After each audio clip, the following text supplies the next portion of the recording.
Hello friends, welcome to the TN bankers academy. நீங்கள் NICL assistant exam எழுத போகிறீங்கன்னா கண்டிப்பாக இந்த வீடியோ பாருங்கள். எக்ஸாம் லெவல் எப்படி இருக்கும், என்ன ஆர்டரில் கொஸ்டின்ஸ் கேட்பாங்க, ஏதாவது எந்த சப்ஜெக்ட்லாம் ஃபஸ்ட்டு வரும், அதுக்கப்புறம் டாபிக்ஸ் எந்த மாதிரி இருக்கும், எவ்வளோ அட்டெம்ப்ட் வரை நம்ம டார்கெட் பண்ணி அட்டன் பண்ணணும், அண்டு கொஸ்டின் செலெக்ஷன், இது எல்லாத்தையும் கம்ப்ளீட்டாக இந்த வீடியோவில் பார்த்துடலாம். ஐபிபிஎஸ் பிஓலேயே நம்ம கொஸ்டின் செலெக்ஷனை பார்த்து நல்லா அட்டன் பண்ணிட்டு வந்து நிறைய பேர் ஃபீட்பேக் கொடுத்துருந்தீங்க. கண்டிப்பாக இந்த எக்ஸாமுக்கும் இந்த ஃபீட்பேக்கை கொஞ்சம் இம்ப்ளிமெண்ட் பண்ணிங்க அப்படின்னா உங்களுக்கு ரொம்ப யூஸ்ஃபுல்லாக இருக்கும். இந்த வீடியோக்கு லைக் பண்ணிக்கோங்க. நீங்கள் நம்ம டிஎன் பேங்கர்ஸ் அகாடமி ஆப்பை உங்களுடைய ப்ரிப்பரேஷனுக்காக யூட்டிலைஸ் பண்ணிக்கோங்க ஃப்ரெண்ட்ஸ். லிங்க்கை கமெண்ட் செக்ஷனில் கொடுத்துருக்கேன், வாங்க வீடியோக்குள்ளே போகலாம். அதாவது ஆர்டர் அப்படின்னு பார்த்தீங்களன்னா இன்ஃபர்மேஷன் ஹேண்ட் அவுட்டில் உங்களுக்கு வந்திருக்கும். ஓகேங்களா, இதுதான் ஆர்டர். இங்கிலீஷ், ஓகேங்களா, இங்கிலீஷ் வரும், அதுக்கப்புறம் ரீசனிங் எபிலிட்டி வரும், அதுக்கப்புறம் தான் உங்களுக்கு குவான்ஸ் வரும். ஓகேங்களா, இதில் ஏதாச்சும் சேஞ்சஸ் இருக்குது அப்படின்னா நீங்கள் சைன் போட்டுட்டு உள்ளே ஒரு 10 நிமிஷம் லாகின் பண்ணிவிட்டு உட்காந்துருப்பீங்க இல்லையா, அந்த டேபிளில் ஒரு ஆர்டர் கொடுத்துருப்பாங்க. ஒரு டேபிள் இதே மாதிரி இங்கே இருக்குது பார்த்தீங்களா, இந்த எக்ஸாம் பேட்டர்ன் மாதிரி அங்கே ஒரு எக்ஸாம் பேட்டர்ன் இருக்கும். இதே ஆர்டரில் இருக்கான்னு செக் பண்ணி பாருங்கள். அதில் ஏதாச்சும் சேஞ்சஸ் இருந்தால் அந்த ஆர்டரில் வரும். அதுக்கு தகுந்த மாதிரி அப்போயே நீங்கள் மைண்ட் செட் பண்ணிடுங்க. சிக்னேச்சர் சைன் போட்டு உட்காந்துருப்பீங்க இல்லையா, அந்த டைம்லேயே இதுதான் ஃபஸ்ட் வரும், செகண்ட் வரும், தேர்ட் வரும்னு அதில் இருக்கும் அந்த ஆர்டர் ஒரு டேபிளில். அதுக்கு தகுந்த மாதிரி நீங்கள் மைண்ட் செட் பண்ணிக்கோங்க. சரி, இதில் ஒவ்வொரு சப்ஜெக்ட்லேயும் என்னென்ன மாதிரி கொஷின்ஸ் கேட்பாங்க, எவ்வளோ அட்டன் பண்ண முடியும் அப்படிங்கிறத இப்போ பார்த்துடலாம். இங்கிலீஷ் செக்ஷனை பொறுத்தவரை உங்களால் 25+ அட்டெம்ப்ட் கொடுக்க முடியும். ஓகேங்களா, 30மே கொடுக்கலாம். அக்யூரஸியாக ஒரு 22லேருந்து 25+ அட்டெம்ப்ட் கொடுத்தா தான் இந்த எக்ஸாமை கிராக் பண்ணுறதுக்கு கொஞ்சம் ஈஸியாக இருக்கும். ஓகேங்களா, என்னென்ன டாபிக்ஸ் இதுக்கு முன்னாடி கேட்டிருந்தாங்க அப்படின்னு பாருங்கள். லாஸ்ட் டைம் நடந்தது கொஞ்சம் டிஃபிகல்ட்டான எக்ஸாம் தான். டிஃபிகல்ட் மீன்ஸ் இந்த லெவலுக்கு கொஞ்சம் டிஃபிகல்ட். ஓகேங்களா, இப்போ நான் உங்களுக்கு அந்த பேட்டர்னை காட்டுறேன் பாருங்கள். ஓகேங்களா, ஆர்சி கேட்டிருக்காங்க, மிஸ்பெல்ட், ஃபில்லர், எரர் டிடக்ஷன், பேராஜம்பிள். ஓகேங்களா, இதில் நீங்கள் மிஸ்பெல்ட் வேர்டு கேட்பாங்க, வேர்டு ஸ்வாப், மேட்ச் த காலம் டவுட்டு தான், அப்புறம் சென்டென்ஸ் ரீஅரேஞ்ச்மெண்ட். இது மூணுத்தில் ஏதாச்சும் 2 வந்துச்சுன்னா ஃபஸ்ட்டு அதை அட்டன் பண்ணிடுங்க. அதுக்கப்புறம் வந்து பார்த்தீங்கன்னா பேராஜம்பிள் அட்டன் பண்ணுங்கள். ஈஸியாக இருந்தால் ஃபுல்லாக அட்டன் பண்ணிடுங்க. அப்படி இல்லை அப்படின்னா ஃபஸ்ட் அண்ட் லாஸ்ட் அட்டன் பண்ணிவிட்டு கடைசியாக வந்து ட்ரை பண்ணுங்கள். அதுக்கப்புறம் நீங்கள் இதுக்கு முன்னாடியே ஃபில்லர்ஸ் போங்க. ஓகேயா, ஃபில்லர்ஸ் கிளாஸ் இது அட்டன் பண்ணிவிட்டு பேராஜம்பிள் வாங்க. ஓகேங்களா, இது ஃபஸ்ட்டு அண்டு லாஸ்ட்டு கஷ்டமாக இருந்தால், ஈஸியாக இருந்தால் அப்பயே கூட ட்ரை பண்ணிடுங்க. ஓகேங்களா, ஸோ பேராஜம்பிள் வந்து ஃபில்லர் கிளாஸ் டெஸ்ட்டுக்கு அப்புறமா அட்டன் பண்ணுங்கள். அதுக்கப்புறம் ஆர்சி, அதுக்கப்புறம் கிராமர். ஓகேங்களா, கிராமர் நல்லா வரும்ன்றவங்க முன்னாடியே கூட அட்டன் பண்ணுங்கள்.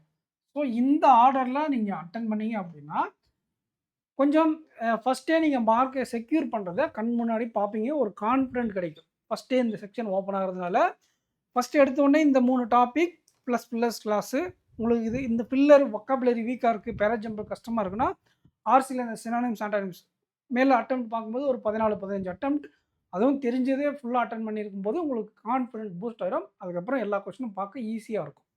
ரைட்டுங்களா, அதுக்கடுத்து செக்ஷன் உங்களுக்கு ரீசனிங் செக்ஷன் ஓப்பன் ஆகும். லாஸ்ட் டைம் பாருங்கள் 3 பசில் கேட்டிருக்காங்க. ஸோ உங்களுக்கு 3 to 4 பசில்ஸ் வரும். ஓகேங்களா, ஃபஸ்ட்டு பசில் அட்டன் பண்ண வேண்டாம். அப்போ ஃபஸ்ட்டு என்ன அட்டன் பண்ணணும் அப்படின்னு பார்த்தீங்க அப்படின்னா, நீங்கள் இந்த இன்இக்வாலிட்டி, அதுக்கப்புறம் syllogism, direction, blood relation, inequality, syllogism, direction, அப்புறம் coding decoding, old pattern. So இந்த மாதிரி மிஸ்சலேனியஸை வந்து பல்காக 5, 3ன்னு கொடுப்பாங்க இல்லையா, அந்த மாதிரி டாபிக்ஸ் அட்டன் பண்ணணும். இது வந்து ஒரு கிளர்க்கல் லெவல் எக்ஸாம் அப்படிங்கிறதுனால ஆல்பா நியூமரிக் சீரியஸ் கேட்பாங்க. ஆல்பா நியூமரிக் சீரியஸ் கேட்பாங்க. ஒரு சில ஷிஃப்ட்டில் ஒரு செட்டு கேட்பாங்க, ஒரு சில ஷிஃப்ட்டில் 2 செட்டு கேட்பாங்க. ஓகேங்களா, 2 செட்டு கூட ஒரு சில செட்டில் கேட்பாங்க. ஓகேங்களா, இதில் ஏதாச்சும் ஒரு டாப்பிக்கை குறைச்சிட்டு 2 செட்டு கூட கேட்பாங்க. 2 ஆல்பா நியூமரிக் சீரியஸ், அதாவது வேர்டு பேஸ் பண்ணி, நம்பர் பேஸ் பண்ணி, மிக்ஸ்டாக இந்த மாதிரி ஒரு 4 டைப் இருக்குது இதில். சரிங்களா, ஸோ இப்போ நம்ம ஃபவுண்டேஷன் பேட்சில் அடுத்து இந்த டாபிக் தான் நம்ம எடுக்க போகிறோம். ஓகேங்களா, நேற்று நம்ம ஃபவுண்டேஷன் பேட்ச் ஸ்டார்ட் பண்ணிட்டு ஸ்டூடெண்ட்ஸ் பிளட் ரிலேஷன் தெளிவாக பொறுமையாக சொல்லி கொடுத்துருக்கேன். இந்த மாதிரி ஒவ்வொரு டாப்பிக்காக நம்ம கொண்டு போவோம். அடுத்து இது தான் கொண்டு போக போகிறோம். ஓகேங்களா, ரைட்டு. இப்போ இன்இக்வாலிட்டி, சிலாஜிசம், கோடிங், டிகோடிங், அதுக்கப்புறம் டைரக்ஷன், ஆல்பா நியூமெரிக்ஸ் இதெல்லாம் அட்டெண்ட் பண்ணதுக்கு அப்புறம் தான் நீங்கள் பசில் அப்படி இல்லைன்னா பிளட் ரிலேஷன் அந்த மாதிரி டாபிக் உள்ள போகணும். ஓகேங்களா? பசில் வந்து எய்தர் 5 மார்க்குக்கு 3 பசில் கேட்பாங்க. இல்லைனா 3 பசில் கேட்டுட்டு சர்டைன் நம்பர் ஆஃப் பசில். அப்போ 15லேருந்து 18 மார்க் வரை உங்களுக்கு பசில்ஸ் இருக்க வாய்ப்பு இருக்குது. ஒரு சில ஸ்டெப்பில் 4 ஃபுல் பசில் கூட கேட்பாங்க. ஓகேங்களா? ஆனால் இதில் வந்து மினிமம் உங்களுக்கு 15 மார்க் இந்த ஸ்கோர் பூஸ்டர்லேருந்து வந்துடும். 20 மார்க் இருக்கும், மினிமம் 15 மார்க் வந்துடும். ஓகேங்களா? அதுக்கப்புறம் இங்கே இருக்கு பாருங்கள், இந்த மீனிங்ஃபுல் வேர்ட், ஆர்டரிங், ரேங்கிங் அது வந்து பசில். ஓகேங்களா? இந்த மிஸ்சலேனியஸில் வந்துடும். ஆல்பாபெட் டெஸ்ட், பேர் டெஸ்ட் 3 கொஸ்டின் இருக்கா? அந்த 3 கொஸ்டின் தான் நீங்கள் லாஸ்ட்டாக அட்டன் பண்ணணும். ஏன் லாஸ்ட்டாக அட்டன் பண்ணணும்? 2 to 3 கொஸ்டின்ஸ் இருக்கும், சில சில 2 இருக்கும். ஓகேங்களா? ஏன் இதை லாஸ்ட்டாக அட்டன் பண்ணணும் அப்படின்னா, உங்களுக்கு கடைசியில் ஒரு 2 மினிட்ஸ் இல்லை 3 மினிட்ஸ் இருக்குன்னு வச்சுக்கிங்களேன். இந்த டைமில் ஒரு பசில் கம்ப்ளீட் பண்ண முடியுமா? கம்ப்ளீட் பண்ணாலும் சப் கொஸ்டின்ஸ் ஆன்சர் பண்ண முடியுமா? முடியாது. அதுவே இந்த 2 to 3 மினிட்ஸ் இருக்கும்போது இப்போ இந்த மீனிங்ஃபுல்லோட நான் லாஸ்ட்டாக அது ஒரு கன்க்ளூஷனுக்கு வர முடியாதுன்றதுனால லாஸ்ட்டாக வச்சுக்கோங்க. பேர் டெஸ்ட்டோ இல்லை ஆல்பாபெட் டெஸ்ட்டோ இருக்குன்னு வச்சுக்கோங்களேன், அது உங்களால் பண்ண முடியும்ல. 2லேருந்து 3 நிமிஷத்தில் நீங்கள் 3மே கூட அட்டன் பண்ண சான்சஸ் இருக்குது. அப்படி இல்லையா மினிமம் உங்களால் 2 அட்டன் பண்ண முடியும். இதுவே நீங்கள் 2 நிமிஷம் தான் இருக்குது, அந்த டைமில் ஒரு பிளட் ரிலேஷனோ உள்ள ஒரு ஃப்ளோர் வித் பிளாட் பசில் அந்த மாதிரி இருக்குது, அந்த மாதிரி சமயத்தில் என்ன பண்ணுவீங்க? பதறுவீங்க. ஆனால் இந்த பேப்பரில் குட் அட்டன் சொல்லலை. 32லேருந்து 35 அவுட் ஆஃப் 35 அட்டன் பண்ணிடணும். ஓகேங்களா? 35 அவுட் ஆஃப் 35 அட்டன் பண்ணிடணும். ஒரு சில ஷிஃப்ட்டில் ஏதாச்சும் கஷ்டமாக இருக்கும்போது இந்த 32 அட்டன் பண்ணணும். ஓகேங்களா? 33 வரை அட்டன் பண்ணலாம். இந்த ஸ்ட்ராட்டஜி யூஸ் பண்ணீங்க அப்படின்னா நீங்கள் சொதப்பினா கூட 33 வரை அட்டன் பண்ணலாம். எப்படின்னா எல்லாத்தையும் அட்டன் பண்ணிவிட்டு ஒரு நிமிஷம் இருக்கும்போது ஏதாச்சும் இந்த 3 கொஸ்டின் சொன்னால, இந்த பேர் டெஸ்ட்டு, ஆல்பாபெட்டு அந்த மாதிரி ஏதாச்சும் ஒரு கொஸ்டின் அட்டன் பண்ணலாம். நல்லா ஸ்பீடாக போடுறவங்க ஒரு சில பேர் எக்ஸாம் முன்னாடியே முடிச்சிருவாங்க, 20 நிமிஷத்துக்கு முன்னாடியே முடிச்சிருவாங்க, அவங்க அட்டன் பண்ணிடுவாங்க எல்லாத்தையும். ஓகேங்களா? புரியுதுங்களா? ஸோ இதில் நீங்கள் இன்இக்வாலிட்டி தான் ஃபஸ்ட் அட்டன் பண்ணுறது இல்லை. Inequality, syllogism, direction, coding, decoding, alpha numeric series இதில் எது கிடைச்சாலும் அப்படியே அட்டன் பண்ணிக்கிட்டே போங்க. பசில் மட்டும் மார்க் பண்ணிட்டு போங்க. கடைசியாக பசில் அட்டன் பண்ணிவிட்டு அதுக்கப்புறம் இந்த 1 மார்க்கையும் மார்க் பண்ணிக்கோங்க. கடைசியில் அந்த 1 மார்க் அட்டன் பண்ணுங்கள். ஓகேங்களா? இதனால் என்ன ஆகுனா கொஸ்டின் டு கொஸ்டின் ஷிஃப்ட் ஆகும்போது அந்த பிரச்சனை இருக்காது, அந்த எக்ஸ்ட்ரா டைம் வேஸ்ட் ஆகலையே அது இருக்காது. இது ஃபுல்லாக அந்த பாக்ஸில் இருக்கிறது ஃபுல்லாக அட்டன் பண்ணியிருக்கு ஃபஸ்ட்டு. அதுலேருந்தே உங்களுக்கு 20 கொஸ்டின் மேலே வந்துடும். 15லேருந்து 20 கொஸ்டின் இந்த பாக்ஸில் இருக்கிறதே வந்துடும். அதுக்கப்புறம் நீங்கள் ஒரு பசில் பிக் பண்ணால் 5 கொஸ்டின் தொடர்ச்சியாக இருக்க போகுது, டைம் வேஸ்ட் ஆகாது. ஓகேங்களா? 32லேருந்து 35 கொஸ்டின் அட்டன் பண்ண முடியும். டிஃபிகல்ட்டான ஷிஃப்ட்டாக இருந்தால் தான் இந்த 30, 32 வரும். இவ்வளோ அட்டன் பண்ணால் தான் உங்களால் எக்ஸாம் கிராக் பண்ணுறதுக்கு கொஞ்சம் ஈஸியாக இருக்கும். இவ்வளோ டார்கெட் பண்ணி அட்டன் பண்ணுங்கள். பட் இருந்தாலும் பரவாயில்ல, நீங்கள் ஒரு 30 தான் 29 தான் அட்டன் பண்ண முடியுதுன்னா மற்ற செக்ஷனில் நல்லா பர்ஃபார்ம் பண்ண பாருங்கள். லாஸ்ட் இயர் கட் ஆஃப் கம்மியாக இருந்துச்சு, கொஞ்சம் டிஃபிகல்ட் பேப்பர். ஓகேங்களா? கொஞ்சம் கஷ்டமான பேப்பர் போன வருஷம் இருந்தது. அது மட்டும் இல்லாமல் ஒரு சில ஃபேக்டர்ஸ்லாம் இருக்குது. நான் அதை கட் ஆஃப் வீடியோ சொல்லும்போது சொல்கிறேன். ஓகேங்களா? எக்ஸாம் அனாலிசிஸ் முடிச்சுட்டு கட் ஆஃப் வீடியோ சொல்லும்போது இது டீட்டெயில்டாக அனாலிசிஸ் பண்ணலாம், எக்ஸாம் எப்படி கேட்டிருந்தாங்கன்ட்டு. அடுத்து ஆப்டிடியூட் செக்ஷன். ஆப்டிடியூட் செக்ஷனை பொறுத்தவரை நீங்கள் 30ல் இருந்து 32 அட்டன் பண்ண முடியும். ஓகேங்களா? லாஸ்ட் இயர் அட்டன் பண்ண முடியல, பட் யூஸ்வலாக இன்சூரன்ஸ் அசிஸ்டன்ட்னா 30லேருந்து 32 அட்டன் பண்ண முடியும். ஓகேங்களா? சில பேர் 35ம் போடுவாங்க, அது உங்களுடைய திறமை. ஓகேங்களா? இதில் என்ன பண்ணுவாங்க அப்படின்னா அப்ராக்சிமேஷன், சிம்பிளிஃபிகேஷன்லேருந்து 10 கொஸ்டின் இருக்கும். ஓகேங்களா? சிம்பிளிஃபிகேஷன்லேருந்து 10 கொஸ்டின் இருக்கும், கண்டிப்பாக இருக்கும். ஓகேங்களா? சில நேரங்களில் இப்போ அதை மாற்றுறாங்க, பட் இன்சூரன்ஸ் எக்ஸாமில் இருக்கும். அதுக்கப்புறம் இந்த missing number, missing series, missing நம்பர்னு போட்டுக்கலாம். அப்படி இல்லைன்னா குவாட்ராட்டிக் ஈக்குவேஷன். இதிலிருந்து மொத்தமாக ஒரு கிளரிக்கல் லெவல் போகிறீங்க அப்படின்னா ராங் நம்பரும் சேர்த்துக்கோங்க. இந்த டாபிக்ஸ்லேருந்து மினிமம் 15, மேக்ஸிமம் 20 மார்க் வரை உங்களுக்கு இதிலேருந்தே கேட்டுருவாங்க. ஓகேங்களா? இதெல்லாம் ஸ்கோர் பூஸ்டர்னு சொல்லுவோம்.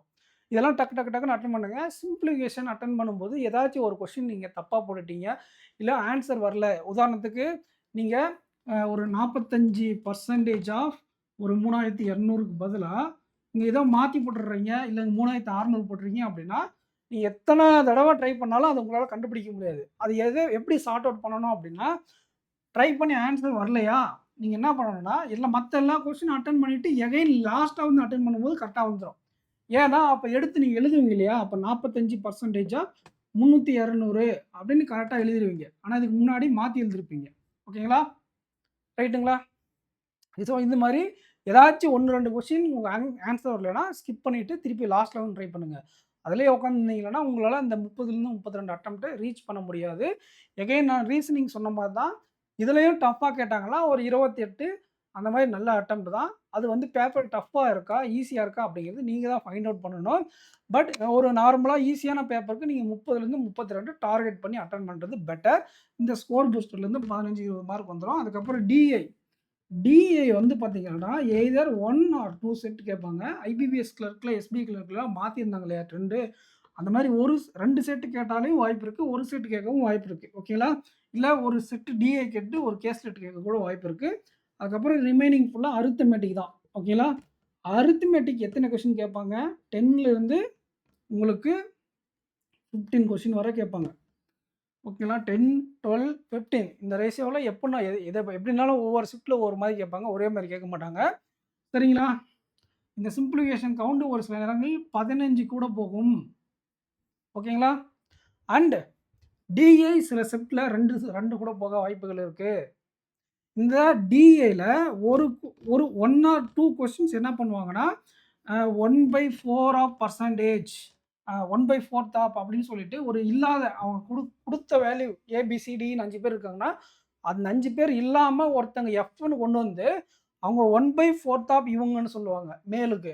அதுக்கப்புறம் 3/5 பி, அந்த மாதிரி ஏதோ ஒரு ரேஷியோ கொடுத்து கொஞ்சம் கேல்குலேட்டிவாக போகிறதுக்கு 1 or 2 கொஸ்டின்ஸ் இருக்கும் டிஏயில். ஓகேங்களா, அதை மட்டும் கொஞ்சம் கேர்ஃபுல்லாக அட்டன் பண்ணுங்கள். மற்றபடி எல்லா கொஸ்டினும் ஈஸியாக தான் இருக்குங்க எக்ஸ்பென்ஸ். ஓகேங்களா, ஸோ உங்களுக்கு இந்த ஆர்டர் புரிஞ்சிருக்குன்னு நினைக்கிறேன்.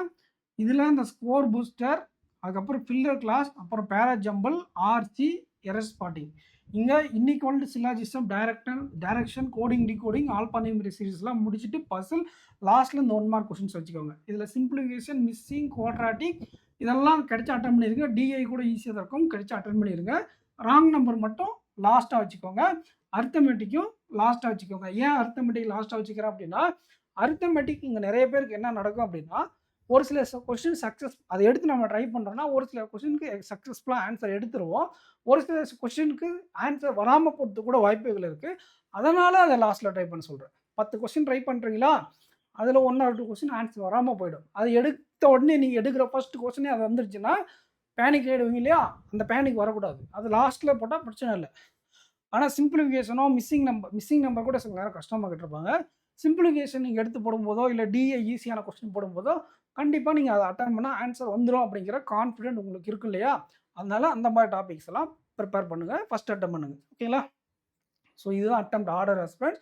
இதன்படி நீங்கள் அட்டன் பண்ணீங்க அப்படின்னா உங்களுக்கு நல்ல மார்க் கிடைக்கும். ஓகேங்களா, ஸோ ஓவராலாக எவ்வளோ சார் குட் அட்டெம்ப்ட் அப்படின்னு கேட்டிங்க அப்படின்னா 92ல் இருந்து 95 டார்கெட் பண்ணுங்க. ஓகேங்களா, 92லேருந்து 95 டார்கெட் பண்ணுங்க. இதில் ஒரு 3 கொஸ்டின் விடலாம், இது ஃபுல்லாக அட்டன் பண்ணி ஆகணும் கம்பல்சரி. அப்படி விட்டால் 3 கொஸ்டின் விடலாம். ஓகேங்களா, இதில் 3 to 5 கொஸ்டின் ஒரு தப்பான கொஸ்டினுக்கு, இதெல்லாமே டஃப்பான கொஸ்டினுக்கே. ஓகேங்களா, இதில் ஒரு 5 இது தப்பு வேற ஆகும் இல்லையா, அதனால் சொல்கிறேன். 5 விட்டால் கூட நீங்கள் இதில் 8 விட்டதுக்கு சமம். அப்போ அட்டெம்ப்ட் வந்து 92லேருந்து 95 எவ்வளோ கொடுக்குறீங்க அப்படின்னா உங்களால் கட் ஆஃப் கிளியர் பண்ணுறதுக்கான சான்சஸ் அதிகமாக இருக்குது. கட் ஆஃப் 92, 95 கிடையாது. இங்கிலீஷில் நீங்கள் அட்டன் பண்ணுறது பூரா மார்க்கை வராது. ப்ளஸ் நீங்கள் அட்டன் பண்ணது ஈஸியான ஷிஃப்டாக தான் இவ்வளோ அட்டன் பண்ணுங்கள். ஏன்னா உங்களுக்கு நார்மலைசேஷனில் மார்க் குறைக்க வாய்ப்புகள் அதிகமாக இருக்குது. இன்னொரு விஷயம், நீங்கள் 90+ வச்சுக்கோங்களேன், ஒரு 90+ வச்சுக்கோங்களேன், 90+ ரீச் பண்ணணும் அப்படிங்கிற காரணத்துக்காக நீங்கள் தெரியாத கொஷினுக்கு இல்லை இதுக்கு பி ஆன்சர் வரும் சும்மா அட்டெம்ப்ட் கூட்டணுன்றதுக்காக தெரியாத கொஷின்ஸு, நெகட்டிவ் கொஷின்ஸு அட்டன் பண்ணாதீங்க. நெகட்டிவில் மார்க் போயிடும். ஓகேங்களா, அதுவே உங்களுக்கு ஆபத்தாயிடும். கரெக்டாக இப்போ நான் சொன்ன மாதிரி நீங்கள் ப்ரிப்பேர் பண்ணி நீங்கள் அட்டன் பண்ணீங்க, சூஸ் பண்ணி அப்படின்னா கண்டிப்பாக உங்களால் இந்த அட்டெம்ப்டை மீட் பண்ண முடியும். இதற்கு முன்னாடி நீங்கள் நிறைய ப்ராக்டிஸ் பண்ணியிருந்துருக்கணும். ப்ராக்டிஸ் பண்ணி நல்ல எக்ஸாம்பிள் இருந்ததுன்னா உங்களால் இந்த டார்கெட் அச்சீவ் பண்ண முடியும். என்ன இவங்க டக்குன்னு 90ன்றாங்க, 90+ன்றாங்க, 92, 95லாம் சொல்றாங்க. ஐபிபிஎஸ் பிஓல என்னால 50 கூட போட முடியலையே அப்படின்னு நினைப்பீங்க. பட் ஆனா, இது ரொம்ப ஈஸியான எக்ஸாம். இன்சூரன்ஸ் அசிஸ்டன்ட் அப்படிங்கிறது ப்ரிலிம்ஸ் கட் ஆஃப் கொஞ்சம் அதிகமா தான் இருக்கும். கட் ஆஃப் என்ன அப்படிங்கிறத நம்ம எக்ஸாம் முடிச்சுட்டு வந்து சொல்றோம். நம்ம லாஸ்ட் இயர் 76 சொல்லியிருந்தோம். அதே கட் ஆஃப் தான் வந்துச்சு. ஓகேங்களா? கண்டிப்பா இந்த டைமும் நம்ம சொல்லுவோம். கரெக்ட்டா சொல்லுவோம். நீங்க எக்ஸாம் எழுதி முடிச்சுட்டு வந்து உங்களுடைய அட்டெம்ப்ட் என்ன அப்படிங்கிறத நம்ம அனலைசிஸ் வீடியோல கமெண்ட் செக்ஷன்ல கமெண்ட் பண்ணுங்க.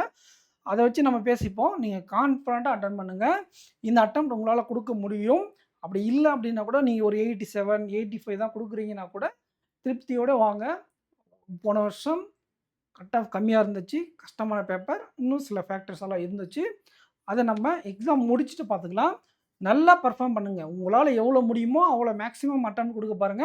அதிகமான அட்டெம்ப்ட் குடுக்கணுன்றதுக்கு அப்ராக்ஸிமேஷன்ல அதாவது அப்ராக்ஸிமேட்டா குத்து மதிப்பா குத்தி விடக்கூடாது. கரெக்ட்டா தெரிஞ்ச கொஸ்டின சூஸ் பண்ணி அட்டெண்ட் பண்ணுங்க.